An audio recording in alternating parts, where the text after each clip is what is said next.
Hey there, and welcome to UP Power. It's Kevin McNulty and Keegan Cooper with you. It's been a minute, Keegan. We were just talking about snow football games, how much fun Thursday night football was in Cleveland. Well, we didn't get one of those in high school football this year. A little disappointing, but at the same time, those of us who have to stand on the sidelines for 2.5 hours, when it is coming down, it's not all that fun in the moment. But let's talk about high school football. Yeah. It's the end for all the 11-man teams at this point, and 2 8-man teams competing for a state championship Saturday in Marquette. Let's debrief the 11-man postseason, and we'll start by talking about the 2 teams that did win their district. That's Menominee and Iron Mountain, both with disappointing losses in the regional round.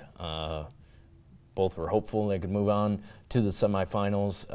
Not the case, and in both cases, it's just a tough way to go out. Iron Mountain, you were there 14-7 after leading 7-0 in the first half. The Mountaineers can't hold on at home. Yeah, I think it was just the case of they just, in that game, they gave it all they had, and it just, a few plays didn't go their way, and ultimately Beale City gets them again. Great season for Iron Mountain. Another one. I mean, the success with this group of players, the seniors now, think about Alex Jane, who we highlighted Friday night before the game. What a season he had, along with the rest of them, quarterback Ian Martela. And, yeah, we had to say goodbye to their head coach, Robin Martela, coaching his last game out there. What a career he had the last 14 years as the head coach, 23 years with the Iron Mountain football program. I know we're excited to see him on the basketball bench this season. He'll still be helping Bucky out this year. And then potentially in the future, he said he wants to ref. So that would be really fun if we can give Robin Martela some crap when he's wearing stripes, But, yeah, another great year for Iron Mountain. It's just Beale City has their number in the playoffs. That's a tough thing to swallow. Yeah, 3 of the last 4 years, Beale City has gotten the Mountaineers in the postseason, and they're at that point. They're so close, and I think that we'll see it in the next couple of years where they get to that next step. But it's how do they do that, moving forward with a new head coach going to be coming in. Yeah, new head coach. They'll have a new quarterback, new running back, at least carrying most of the load. It won't be Alex Jane next season. Iron Mountain, fun team to cover. Definitely looking forward to them on the basketball court because Oscar Kangas was great in that regional game. He's going to be even better on the basketball court this season. Probably our favorite for UP Mr. Basketball heading into the season, right? I think so. I don't think there's a question of it right now that if you're picking a favorite, Oscar Kangas is going to be that guy. I mean, he can rebound, he can shoot, he can pass, he can defend. It's going to be exciting for Iron Mountain basketball. Yeah. Next week, here we are. We'll be officially in basketball season. Let's talk about Menominee because that was the game I was at against North Muskegon. Of course, it was the team that wanted to beat them badly after what happened in the semifinal game a year ago at a neutral site at Gaylord. 23-0 was the final score. If you watch the highlights last Saturday, you know that Menominee really could have won the game. It's hard to say that given the final result, but I don't think North Muskegon was more talented. I don't think they were a better football team. They were that day because they didn't make the mistakes that Menominee made, and that's what I asked Coach Brandt about after the game. It's like, is this, difficult to take, knowing that just wasn't Maroons football? And he said, yeah, we picked a horrible day to not play Maroons football, but when you fumble twice, when you muff a punt, when you drop multiple passes, that would be 30-plus yard gains, potentially touchdowns, you're not going to win many football games. They dropped an interception in the end zone, which the Northmen ended up getting a field goal on that possession. That's more points that were the difference. And on top of it, Menominee's first drive of the game in the first quarter, they take the ball all the way down the field, go for it, 3rd and short, inches away. We get a measurement on 3rd down. They decide to go for it on 4th down from like the 5-10 yard line inside the 10, and they don't get it again. And just immediately it was like, ugh. The whole game's still in front of you, but that was a golden opportunity to score, and they didn't in that moment. I know people weren't very happy with the spot. I couldn't see it. I was back in the end zone. But, yeah, at the end of the day, 23-0, that's what's going to happen when you make those mistakes, and especially in the postseason. North Muskegon, while I don't think they were better than Menominee, when you look at the total body of work, they did enough, and they're very good and deserve to move on that day. Yeah, I think for Menominee it was a horrible day to have a horrible day. They not a good day to do that, and when you make mistakes at that level in the season, especially in the postseason, especially at that level of competition, North Muskegon coming into that game wanting to beat Menominee, right? A year ago they were one game away from the state title game. So a lot played into it, and it's unfortunate. I think Menominee knew that they could make it back and had those expectations, but when you make mistakes like that, sometimes it just doesn't go your way, and it didn't. And the Maroons were a pretty young team. Yeah. Of course, they have the seniors that will be moving on. We salute them because they had great careers there, but they'll get older next year. Tanner Turkoff will obviously be a senior.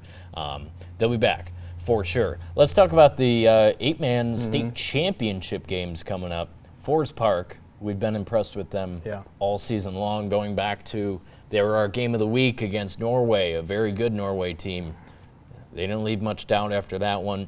They fall week 9 to North Central. Obviously, North Central, their rival at the end of the day in football, certainly.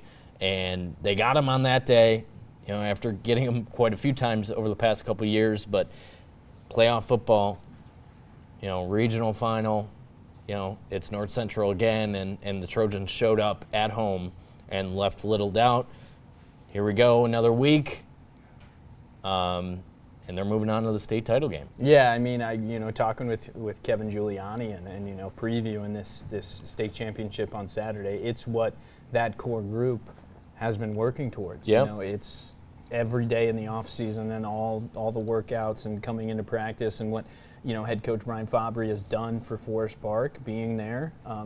Coach Brian Fabry was on that coaching staff for the year they won it in 2017. Right. So he knows what it takes to get there, and he knows what it takes to get the win on Saturday. I think key factors, and we talked about this on Friday Night Fever, but what do Kevin and Vic Giuliani, what are they able to do? What connection do you see? And then, of course, Dax Huki, what is he going to do the sophomore, when he gets the ball on the ground? He's been phenomenal. He's been really good, and they really just have a good combination of athletes.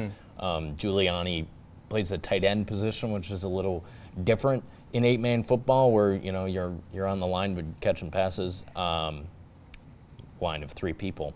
So it's a little bit funky in that aspect, and the Giuliani connection has been great. Kevin's moving on to play college football at Michigan Tech, so he'll be big for this team. He's been big all season long, and I think their defense is going to be important in this one too, because both of us will have a tough time picturing Forest Park not scoring into the 30s at the very least. So just a couple of big stops in big moments for their defense, which they did in that North Central game. In the third quarter, they come out of halftime leading by a touchdown.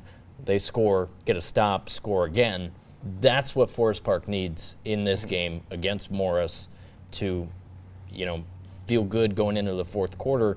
I like their chances because they've been doing that all year. No, yeah, I like their chances as well, and not that we can compare it because it's 2 different teams, but when we think about when they played each other in the 2019 season, 22-14 Forest Park wins. That was a close game, so expect it to be close too. Coach Fabry had great things to say about Morris. They're going to be a similar team to Forest Park. They're going to want to run the ball. They're going to want to put it on the ground, and it's who makes those stops throughout the game that maybe make a stop on 3rd down and force the team to punt, right? And then that's a possession where they wouldn't have scored. It's who makes those key stops and then capitalizes on it. If you get a turnover, you got to go score. I agree. And at the same time, somewhat of a home game because you're in the UP for Forest Park. You've got about an hour 15 to Marquette. They're going to have a lot of fans there. It's going to be loud, UP power. But, yeah, I know it's not at Forest Park, but it's in the UP, like I said. So I'm calling it a home game at the Dome. So UP Power, we'll see if that comes through. And then Pickford, 11 a.m. going before the Trojans in the Division I state championship. Tommy Story is writing his own story. He's been phenomenal in Pickford all year, I think. I mean, from their opening kickoff of week 1. They beat North Central. Yeah. And so we were saying, oh, North Central, they still trending downward. They weren't because they won the rest of their games in the regular season. But yeah, Pickford, and you think about Ishboming was rolling when they went out there. Both times, really. In the regular season, I believe they were undefeated when they went to play Pickford. In the postseason, they were coming off a huge win over Norway in the first round of the playoffs, and Pickford said enough of that and knocked them out pretty quickly. I think Pickford can do it too. I believe since 8-man went to 2 divisions, if Pickford and Forest Park win, it'd be the first time the UP sweeps both divisions. So that's something right there. We'll see if it happens. Based on watching these 2 teams through the postseason and the regular season as well, I think they can do it. I think they can do it. I'm excited for Saturday to see Panther Nation and all the purple there. Yeah. I'm excited to see the red and black for Forest Park. It's going to be exciting. I think what will be interesting is for both Forest Park and Pickford, they will be inside. I think the first time they'll be inside all season for both of them. Yep. So those conditions, maybe it's a little bit different, maybe it's not. Almost certainly the first time they'll play on turf, which I think is more significant than playing indoors. Yeah. Because it's different material. You got to get prepared for that. It's like playing on carpet. You're skating a little bit more. At the same time, not a bad thing this time of year either, because in that Menominee game, another factor was the field was slippery. Yeah. It was muddy in some spots. I walked across there at halftime. I watched a couple guys slip during that game, so obviously we're not going to get that in either of these games. So that is a factor as well. Well, let's stick with high school for a second, then we'll jump up to college football and, of course, the NFL, and we're going to talk about the Lions. But Hancock volleyball took us on a ride. They did. And through this postseason. Credit to the Bulldogs. What a run that they had, and just kind of the fight and the energy that they played with to get the wins that they did. So impressive because, all year, Forest Park was the #1 team without a doubt in Division IV. I mean, we had our eye on Hancock and some of those other D4 teams, and this was Hancock's first season in Division IV. They had jumped down from D3. So you're just looking at the results all season long. Forest Park, they're a young team, but they're supremely talented. They're just blowing through people. They had beaten Hancock earlier in the season. Then regional final at Baraga, the Bulldogs showed up and took care of Forest Park in straight sets. And you're like, oh, wow, this is on. They're regional champs for the first time in 15 years, since 2009. Another sweep of Atlanta in the state quarters. At Manistee, I was there, and they left little doubt. It was, you got to 15 points in the set. Hancock was ahead, and they took care of business the rest of the way, all 3 sets. And talking to their head coach, Brian Lampa, who was in his first year there, which is pretty cool. He had coached college for a long time, most recently at Finlandia. So he brought that experience to a group that was senior heavy, 8 seniors on that team. I'm guessing that's about half of the team was those 8 seniors. Brooke Koskela was their big hitter, and they just got on a roll, eventually meeting up with Everest Collegiate in the state semis. That's a team that I don't think anyone's going to stop. They're probably going to win another state championship tomorrow, because that's what they did last year. It was their first one in school history. They're undefeated this year. So you knew that was just going to be a tough one for Hancock, and I don't think you hold your head after getting swept by them, because even just watching the stream, that was a really good team. But Hancock, to get there, an unreal accomplishment. No, I mean, to go on that ride in the postseason, and as the saying goes, when you're hot, you're hot. Hancock got hot at the right time, was playing some great volleyball.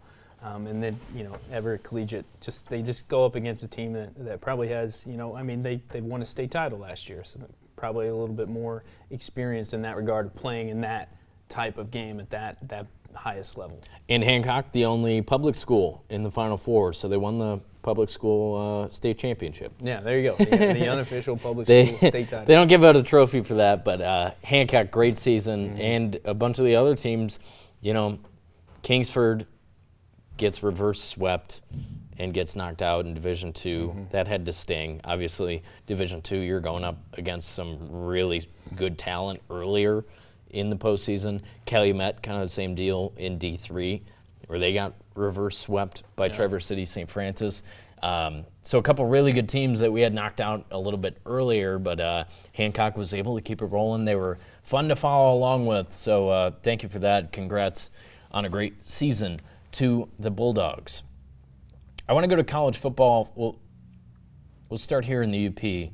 Michigan Tech had a sneaky good season, and it almost was a whole lot better. It was. I mean, you think about it. So the Huskies finished 7-4. Yeah. And really 2 or 3 plays away from a 9-2 season, and we're in the postseason. Yeah.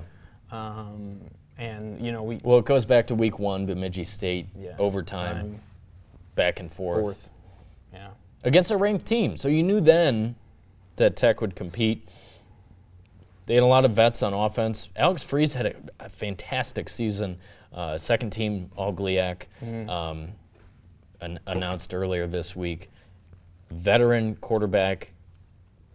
He finishes out his last year at Tech at Saginaw Valley, where he grew up. He was the quarterback at Swan Valley. Same thing for Ethan Champney, but for Freeze in his last college game to go down there, get a fourth quarter comeback, and beat the Cardinals for the first time in a couple years. Yeah. It's just a great way to end their season. 7-4, trending upward. Dan Metlack, bravo for the job he's done in 2 years since taking over. They got a lot better this year, and I think they're looking up going forward. No, they are. And if we look, I'm gonna sure snag this schedule. If we look at their their record, the goal was to get better in conference, right? 4-3. You probably want some of these conference games back. The Davenport game is what you think of. Yeah. That one being at home. Yeah, you want that one. Now you're 5-3 in conference. I mean, Grand Valley Ferris, I think, are on they would be 5-2 on another level, but trending upward for Michigan Tech football, most definitely. And again, it's unfortunate. You want to say, what could you change? What would you do? They're 9-2, and that's college football. You know, sometimes it is a flip of the coin, whether or not you're on the right end of these games, like the Bemidji game and in overtime. That Davenport game was a 4-point game in the end. But all in all, a great year for Tech, and Northern, another winless season. Yeah. And I brought statistics because I wanna dive in this because it's really hard. 0-11 again, right? Yes. It's really hard to judge. 0-22 over the last 2 seasons. It's really hard to judge like improvement, right? Right, because you see the record and you're like, oh well, they did no improvement. Yeah, so they didn't get any improvement. But I'm pulling the stats up right now, and is this 2024 total offense 2,775 yards, right? So if we go to 2023, we're loading here. They were pretty close to that mark. Pretty close to that mark, yeah. They were 2,743. So they did have more offense, but when you look it's not exponential improvement. No, and when you look at 2022, it's, they had significantly more offense. Now, and still under 3,000 yards for the season. That's an issue. I mean, they have issues all over the field. I do believe that they got better over the course of the year.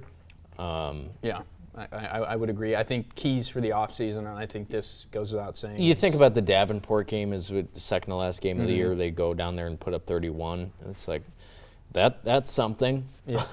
They gave up 50 though. Yeah. So I think keys for them in the offseason, and this is just me, is you have to find a quarterback that can throw the football. If the option is going to be your Yeah, they need an answer there. Yeah. I mean, if the option's going to be your identity as an offense, which I think it is, I think it's safe to say that. They ran the option pretty much every single game this year once they kind of switched. Once they got into conference, yeah. That's fine, but you still need to be able to throw the football a little bit. And I'm talking 5-yard curls, maybe an out, something short, just to get a little, just to get more of those first downs and stuff like that. So, well, I've said before on this podcast, like the academies are, still their identity is to run the option, but they do that. They throw the ball a little bit, and both Army and Navy are having terrific seasons. So you see it done, but you need the right personnel. Yeah, I think is what you're getting down to. Yeah, they still don't have that. I firmly believe that they will get better. Again, there's nowhere to go but up because they were winless once again.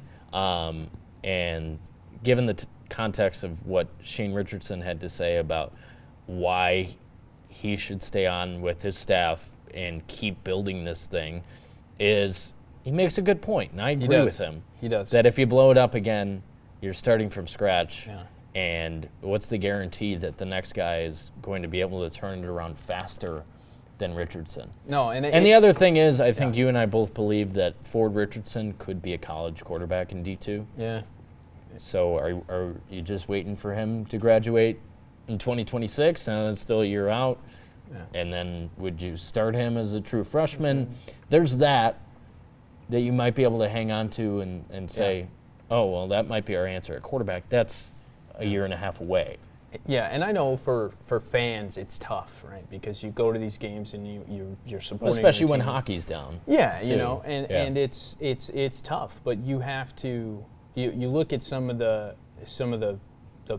best programs and how they've been built.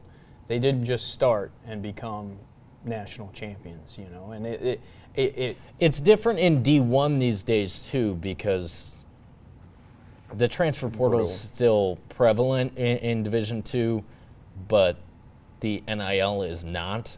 So the combination at the Division I level right now is you have more players in the transfer portal every single year, but on the flip side is you can't pay those kids. And you're talking Power 5. I just think about Indiana. Yeah. About how it didn't take long for Kurt Signetti to turn that around because he was able to bring everyone from JMU and they were able to pay them a little bit because they're a Big Ten football program. In Division II, Shane's not going to rely on transfers because, one, you're just not going to get that many going to Northern Michigan. So you do have to build the old-fashioned way, and it's still the case for Northern where you need a couple years to develop this talent. One, recruit the talent and develop it. Yeah, and one word that he used that I really liked was sustainability of the program. And if you bring in, even when they've had all right years over the past 25, basically since Shane was a player, was the last time they were consistently good. Having winning seasons. So you think this century, really, when they've been up, they haven't been that far up, and they haven't been able to stay there. Yeah, because you get these transfers or you get players for 1 year and then they're gone. So, I agree. It's going to take, I think, it's going to take probably another year of, maybe taking your lumps. Now, I think that they have improved to the point where next year we're going to see them win a couple games. I'm not saying there's no other option. You can't go through another season of this. 33. I'm not saying they'll be 500, but I see teams that they can, on their schedule, improve against and go out and get wins. Yeah, I guess I don't know what their non-conference schedule looks like either. I think that you should look at teams that are below you, and I mean this because you need a win. You need a win, and I think that will do so much just for the morale of everybody, right? They're up and they're committed and everything, but a W, right, one, it will do so much. So it's, for me, and I don't know how scheduling works in Division II football, but you look at teams that are in Division II that are below you in the NCAA. Yeah, well, the thing is, it's years out, so they'll be stuck with what they're stuck with heading into next season. But we'll see. we don't have to talk Northern football for a while. Yeah, So, I'll take that. Just let them go into the offseason, grind. Coaches on the recruiting trail, guys that are coming back, get better. We'll see you in August. Yeah.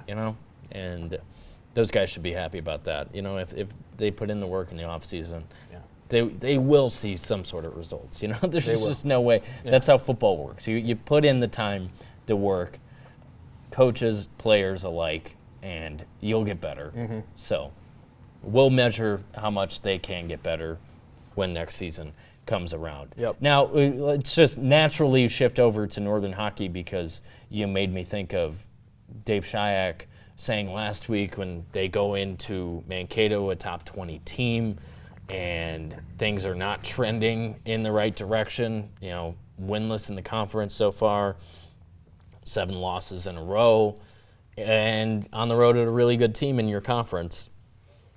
They lose 3-0, and then they push the Mavericks to a shootout on Saturday. And they didn't really play that bad in the 3-0 loss either. No. It was kind of reminiscent of their previous losses in the conference where, they're playing competitively, trying to keep the puck, in the ozone a little bit more. They've been better at that. Think back to the Arizona State series, and that one was never really close in one of those games. And, one of those games also they were able to do some of these things and get the puck rolling a little bit. And that was the case. And I talked to Shayak about, what would a win just do for confidence of this group? Now they're 1-10-1 on the year, which is not great.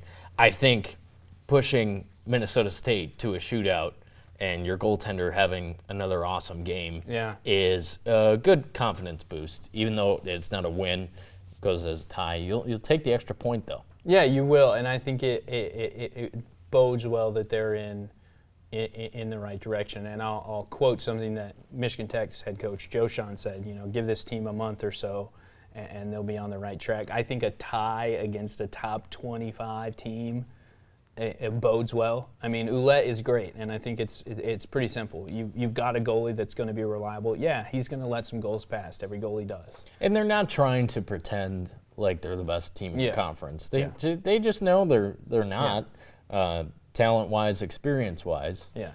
They're not. But they can compete with some of these teams in the conference, and I think that's what they showed last Saturday. No, I agree, and I think for them it's find a way to put 1 or 2 goals in the net.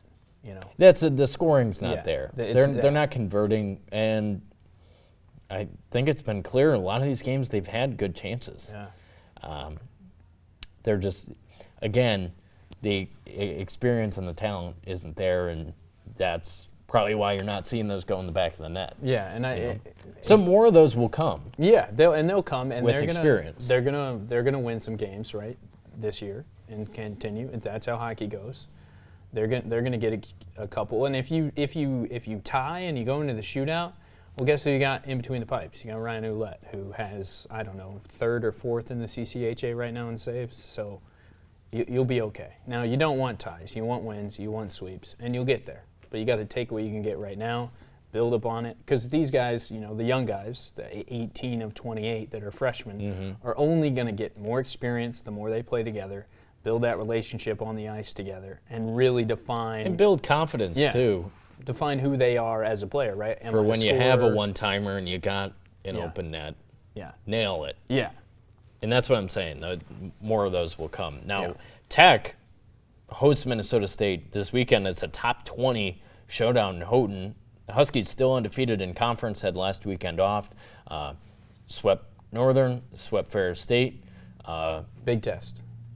It is a big test. Big test at your place, and Mankato's coming out. You should have fresh legs. You and I both said Tech could go back to the tournament for a 4th straight year, and that would be remarkable. But the way they've rebuilt this team, it doesn't look the same as last year. You don't have the All-American in net, but they've had good goaltending. From both Varon and Malahi. I really like Malahi. And at the same time, they're getting these guys to step up that weren't the names we talked about last year. Thinking about the returners, Jack Works, Isaac Gordon, the guys with letters on their chest, hasn't necessarily been those guys. The Steven Sardarian, what a pickup. He's a Sabres draft pick, but, man, that guy's big and he can move. Tech's playing some really good hockey. Of course, they had the break, but big one Friday and Saturday in Houghton. And they are, I'll say it, they are a scary team right now, but imagine when Isaac Gordon and Jack Works and these guys get also going. Yeah, I agree. What they're going to do, along with Steven Sardarian, who has been just, I mean, it's been awesome to watch him do what he's done, score, assist, all that stuff. When they all get going, which they will, right? Yeah. I think for hockey, it usually takes one. You score one goal, and now that confidence skyrockets because you've seen it go into the back of the net. You've seen the horn, or you hear the horn go off. So big test for them, but it's at their place, and they have, you know, I don't know. There's got to be a comfortable feeling when the Huskies are on their own ice, in their own building, with their own fans, that, hey, this is our place. You can't come in here and take it from us. So it'll be fun. I think Friday night will show a lot, right? I agree. I'm looking forward to it. Sardarian's got 9 points already, and then up there with him, Max Koskaperti, guy who was really good last year, didn't maybe have quite as many opportunities. He's got 8 points, and Chase Pietila, the D-man, he's been great and should actually have a couple more goals. He's been just striking from back at the blue line quite a bit. Really like his game. So looking forward to that series this weekend as well. Let's wrap up, NMU and Tech basketball getting underway. NMU women are undefeated. NMU men are undefeated. We both really like those teams. Totally new look from last year. I mean, you lose Max Weisbrod on the NMU men's side. He brings in some transfers. Some new guys have to step up. Julian Smith's buzzer beater was awesome. I mean, call game, buddy. Ice in your veins. And it was great. Not tied when he let go of it either. They were trailing. That was going to be a loss, but transfer comes through. Yeah, so you maybe you got a guy now that can hit those shots, right? Yeah. Because he's proven it right there that he did. So that's got to be exciting for them. Big test for them coming up this weekend, and then ranked opponents and on the road. So same for the women, Tech women as well, and Michigan Tech men. I think Marcus Tomaszek's got to carry him. Yeah, and Pete Calcaterra's got to add what he can. They'll play good defense too, like they did last year. Yeah, Calcaterra's solid for them. I like Josh Terry, and he's not going to score. He won't fill up the stat sheet, but he will fight when they get into conference. So I think they're an interesting team too. Yeah, I think the only problem for Michigan Tech men's basketball could be if Tomaszek's having an off night. You're going to have a guy, whoever it is, step up and help out that scoring department. I mean, Tomaszek's probably a guy that can give you 30 every night, but is it 30 on 50% shooting or 60%, or is it 30 on 25 or 30% shooting? I think that'll play a factor for them in some games. Most of the time, he's a great shooter, so you're probably not going to have to worry about it. But for sure, obviously early in the season for all those teams. Now we got to talk NMU women's soccer, and we have to take a break because I need to go start recording the game. Yep. Their NCAA tournament game. So I'll be back, okay? And then we'll talk about that. All right? All right. All righty, we will go. Well, as Kevin's gone, the NMU women's soccer team in the NCAA tournament. He'll be back here shortly. The NMU Wildcats back-to-back, if you missed it. GLIAC regular season champs, GLIAC tournament champs, and now they're headed into the NCAA tournament. So it should be really exciting to watch when he comes back here. Their first round going off right now on Friday, November 22nd. They're playing Drury. We'll have it all here as Kevin hits record on the game. Going on 3 o'clock for the first time in here as I pull it up. Ooh, can you still hear me, Keegan? I can hear you, Kevin. Oh, we're making good progress here. Hold on. First all-time meeting for the Wildcats against Drury. Well, they need to avenge, what's happened the past couple of years to them in the tournament. They do. Both times against Maryville. Yeah, both times in the NCAA tournament against Maryville. 39 degrees on the field today. Whew. Well, it looks like a wet one out there, too. Yeah, rainy conditions. Full screen. All right, it's rolling, Keegan. Let's go. Woo! Kevin's on his way back right now. Right, yeah. Great.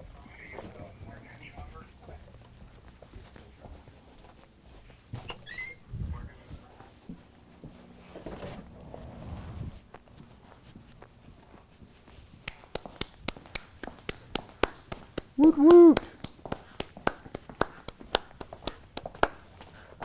Okay. Back like he never left. GLIAC regular season and tournament champs for the second straight year. This would be an awesome win to get. Yeah. Ashland's waiting for them if they win this afternoon. That's an undefeated team in the region, #1 team. That's where they're playing this afternoon.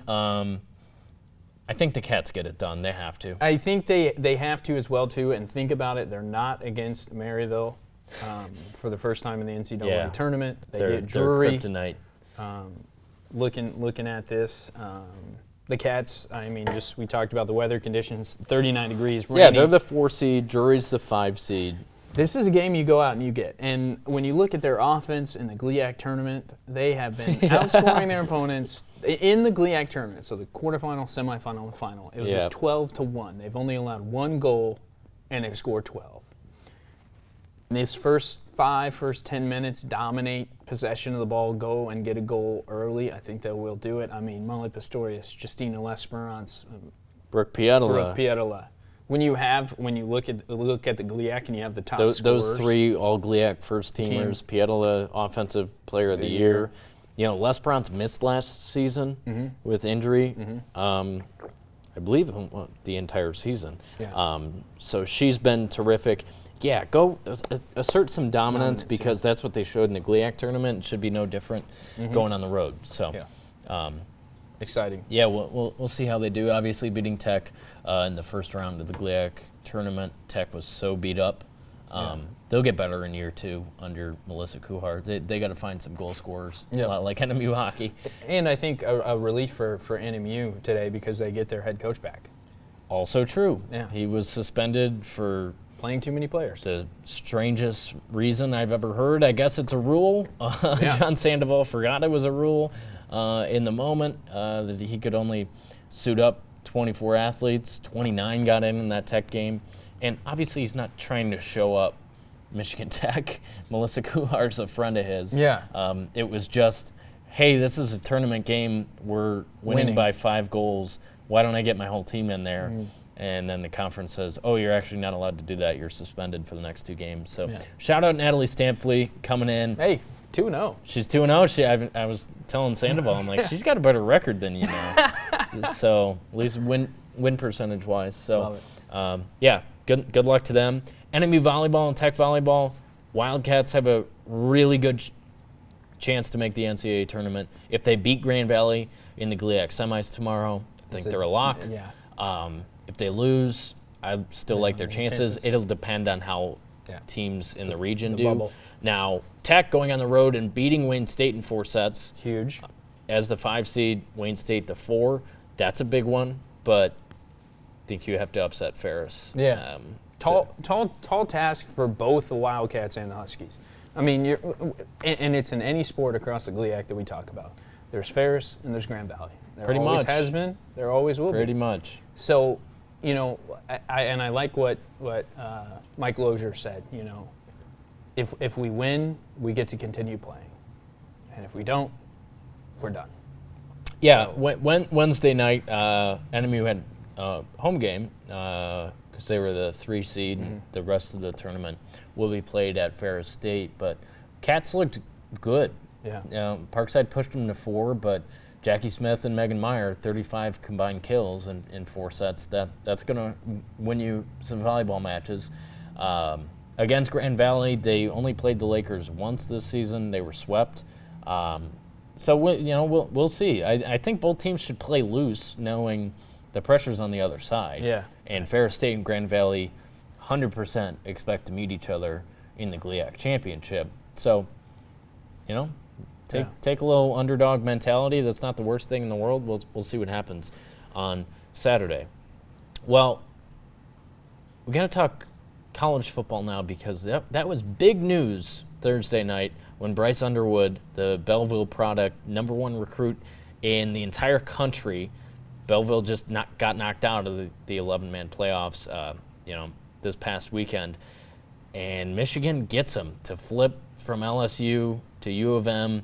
Sharon Moore got the guy he needed going through a season like this for Michigan football, coming off the national championship year. You have a future, and it was floated out there that it's an 8-figure NIL deal, NIL package. Obviously, I don't think anyone can report that with 100% confidence because it's all under the table, quite a bit of it.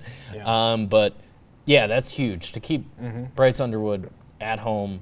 He grew up 20 minutes from Ann Arbor. That really changes the future of Michigan football under Sharon Moore. It does. I mean, and that's just you never know if you got him until you got him, right? So LSU. Now, he's still got to sign the paper. Yeah, he's still got to sign the paper, right? But I have a feeling if those reports are accurate, of 8 figures. He's signing the papers. That's certainly life-changing money. So, granted, LSU was probably going to pay him quite a bit to come be the quarterback down there. LSU also going through it. So for Michigan to come on the right end of this one when both these schools having pretty terrible seasons by their standards, that's significant for Michigan football. I know Dave Ellis is really excited that Bryce Underwood flipped to Michigan. Isn't that right? He said he was clapping and cheering. You just couldn't hear him. He's jumping for joy over there.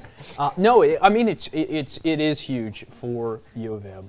I mean, you get the #1 guy. When did they really have a true quarterback? They haven't gotten the #1 guy on offense or defense since Rashawn Gary. That's a fun fact. Now Packers fans really enjoy watching him. So, it's big, highest rated offensive recruit ever. Yeah, he's first time they got top quarterback since Ryan Mallett in 2007. So, it's pretty significant for them. Let's wrap up talking Lions and Packers.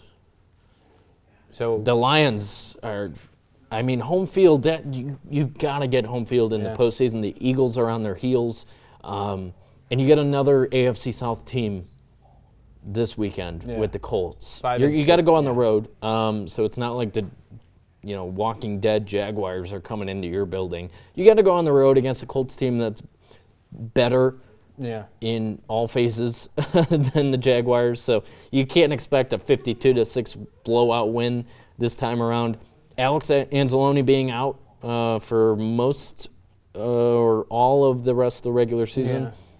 He's the guy that wears the green dot. He's, maybe not the best player in their defense when they're all healthy. That would be Aiden Hutchinson, but he's the most important, most vocal leader out there. So we'll see how their defense responds. They're obviously getting a lot younger with some of these injuries that are going on. So Aaron Glenn's done a great job with that group. Obviously, Ben Johnson keeps dialing it up with the offense.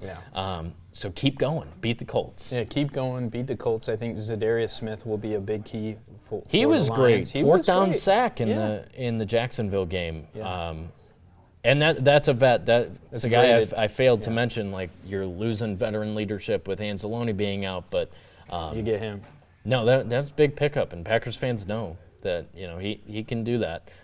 Occasionally wreck a game, be a big piece of that defense. So I think just foot on the gas, Lions. Yeah, keep doing it. 9-1. Like I said, the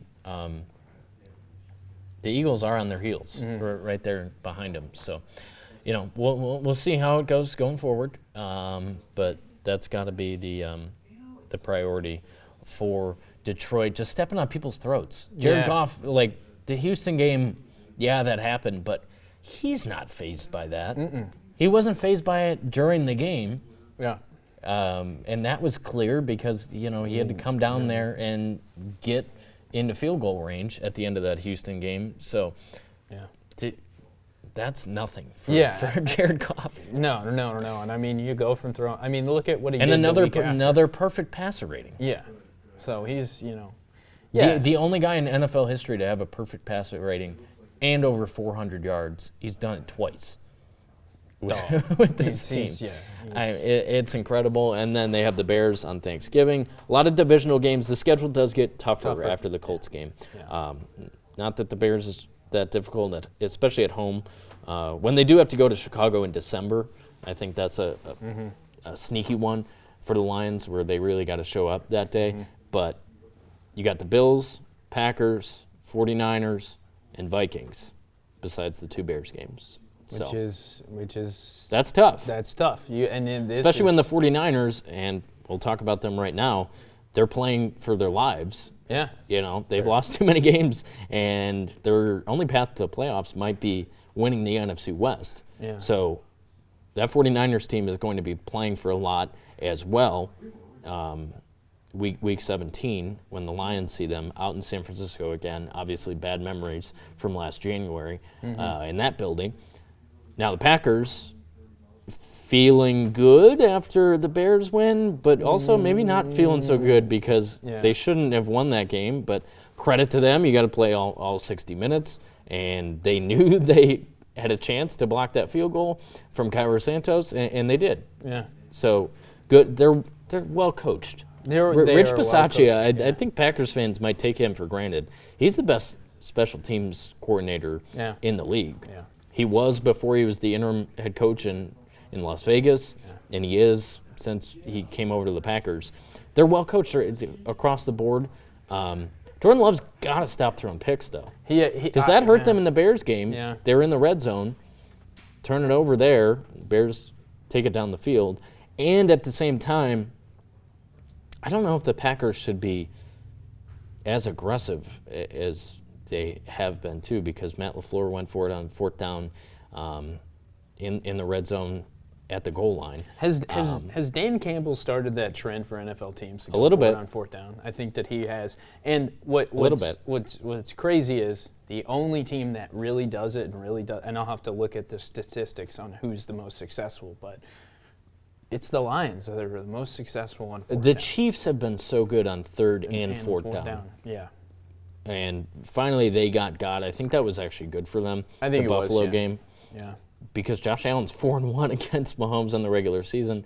I believe 0-3 in the postseason. So that's what really matters. And I hope they play again. I mean, I could totally see AFC Championship, Bills, Chiefs. Like, that wouldn't surprise anyone. So that one's interesting. And, the Lions beat the Colts because you do have a tough stretch coming up. Yeah, beat the Colts. After that, and get to double digits. If I had to guess, they finished with 2 or 3 losses. I don't think they run the table here after the week 2 loss to Tampa. I think I put them at what? 12. But even if you lose 2 more, I think 14-3 gets you the 1 seed. Yeah, I think I had them. Because the Eagles already have 2 losses. So. Yeah, I think I had them. And so does Minnesota's 8-2. Like, I know everyone's kind of come down on them. They play the Bears in Chicago this weekend. I think that's a game the Bears could win now that they have an NFL offense again. But, Minnesota's right there, too. Yeah. So nothing's locked up for the Lions. Keep going. Green Bay 7-3.